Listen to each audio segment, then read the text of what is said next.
वक्फ बोर्डाने जर असं म्हटलं की ही जमीन आमची तर ती त्यांची झाली। वक्फ बोर्डमध्ये मुसलमानांच्या प्रॉपर्टीज डिक्लेअर होतात, त्या अल्लासाठी किंवा मुसलमान समाजासाठी दोनच कारणांसाठी वापरल्या जातात। त्यांचं म्हणणं असं असतं की once a Waqf always a वक्फ, एकदा ती वक्फ प्रॉपर्टी झाली की ती परत कुठल्याच वेगळ्या पद्धतीने बदलू शकता येत नाही। देशामध्ये वक्फ बोर्डाची संपत्ती 6 लाख एकर आहे, 6 लाख एकर। वक्फ बोर्डाचा खर्च वक्फ बोर्डाच्याच प्रॉपर्टीतून व्हायला पाहिजे अशी मागणी आपण करणार का? ट्रिब्युनलचं कामकाज तुम्हाला मिळणार नाही। मी याच्यावरती पत्रव्यवहार करून थकलो। आज घडीला कुठेतरी महाराष्ट्रातल्या किती प्रॉपर्ट्या वक्फ बोर्डकडे आहेत हे त्यांनी लाजत का होईना आता ठेवलंय, पण ट्रिब्युनलचे आदेश, ट्रिब्युनलचं कामकाज, ट्रिब्युनलवरती कोण जज होते, कोण मेंबर्स होते हे काहीही कळायला तयार नाही। आणि आपल्या मतदारांची ही मानसिकता बदलली पाहिजे। आम्ही येणाऱ्या निवडणुकांमध्ये विचारलं पाहिजे, मत घ्यायला येताना मत देतो पण मग वक्फ बोर्डाबद्दल तुम्ही काय करणार?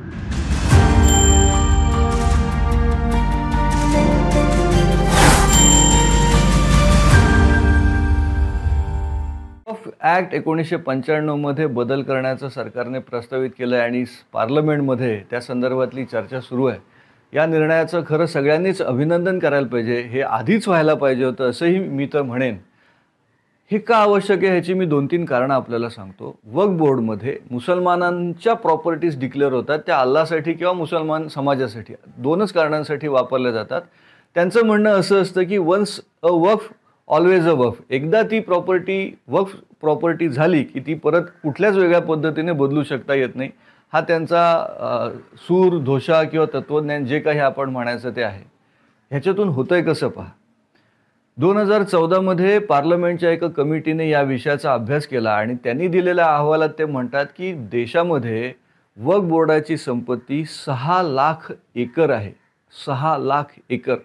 समजून घ्या, त्याच वक्फ बोर्डाची प्रॉपर्टी बरोबर 10 वर्षांनी 8 लाख एकर होते। म्हणजे 10 वर्षात 2 लाख एकर त्याला मिळतात। कुठून येतात? मग याचे 2 अर्थ निघतात। पहिला अर्थ असा की जे मुसलमान देश सोडून जाणार होते, जे मुसलमान मृत्यूपंथावर होते, त्यांनी त्यांच्या जमिनी, त्यांची मालमत्ता वक्फ बोर्डाकडे दिली म्हणून 2 लाख तिकडे वाढले, 2 लाख एकर। किंवा वक्फ बोर्डाने त्या कायद्याचा कलम 40चा चुकीचा वापर करत 2 लाख एकर जमीन घशात घातली, गिळंकृत केली, एक प्रकारचा कायदेशीर दरोडा घातला, असा त्याचा दुसरा अर्थ निघतो। दोन्हीपैकी कुठलाही अर्थ घ्यायचा असेल, कुठलीही कारणमीमांसा घ्यायची असेल तरी ती भयंकर आहे।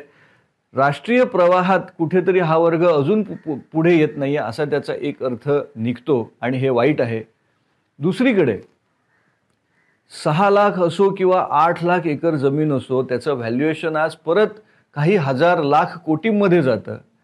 त्याच्यावरती जर त्याचा नीट वापर केला तर एवढ्या मालमत्तेच्या व्यवस्थापनातून येणाऱ्या पैशातून अख्ख्या मुसलमान समाजाला पुन्हा ते गरीब आहेत, ते प्रवाहाच्या बाहेर आहेत, ते मागास आहेत, ही जी कारणं ती सांगितली जातात त्या सगळ्या कारणांवरती उपाय, याच्यातून येणारा पैसा असू शकतो, झाला असता, याच्या आधीच झालं असतं।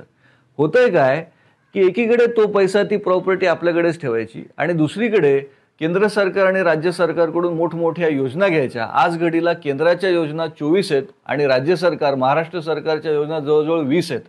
काही ठिकाणी ते एकत्र आहेत, काही ठिकाणी पूर्ण वेगळे आहेत। उदाहरणार्थ महाराष्ट्रात उर्दू घरं बांधली जातात। समजून घ्या, संस्कृत घर होत नाही। संस्कृत भाषेतल्या अभ्यासकाला पुरस्कार घोषित केलेला आहे, तो वर्षानुवर्ष दिला जात नाही, पण दुसरीकडे उर्दू घरांची बांधकामं होतात, उर्दू भाषेचे कार्यक्रम होतात, उर्दू भाषिकांचे पुरस्कार तिथे दिले जातात। या पार्श्वभूमीवरती करदात्यांच्या पैशातून हे सगळे कार्यक्रम राबवायचे आणि दुसरीकडे वक्फ बोर्डाचा पैसा, वक्फ बोर्डाच्या प्रॉपर्टीबद्दल काय ते कोणीही विचारायचं नाही, ते असं झाकून ठेवलेलं आहे। आता हे झाकून ठेवण्याचं मी एक अजून उदाहरण सांगतो। वक्फ बोर्डाने जर असं म्हटलं की ही जमीन आमची तर ती त्यांची झाली।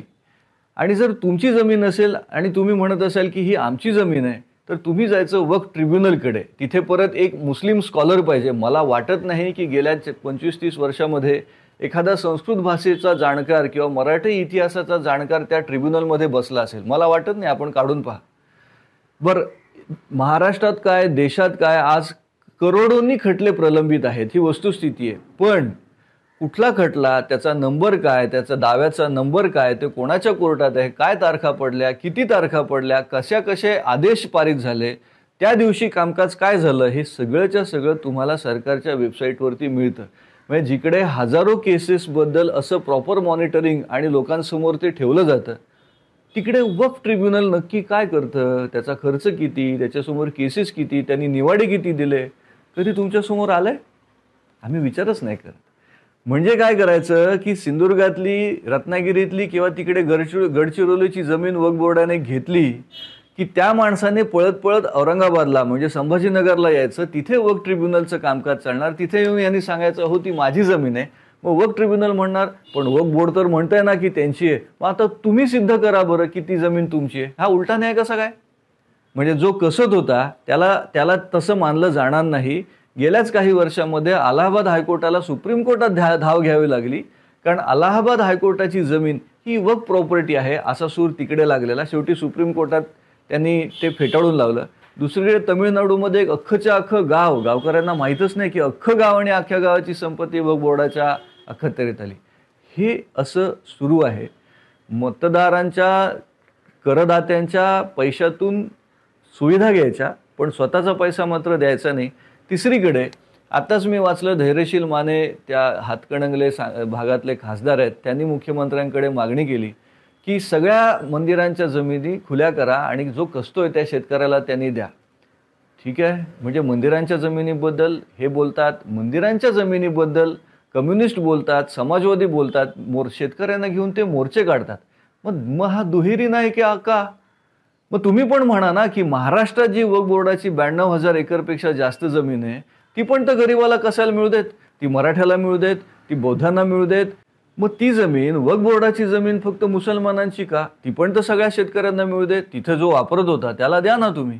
बरं, ह्या वक्फ बोर्डाचं कामकाज माहीत नाही. सगळे बसलेले तिथे कंपल्सरी मुसलमान बसणार अशा पद्धतीचं ते बनलेलं आहे.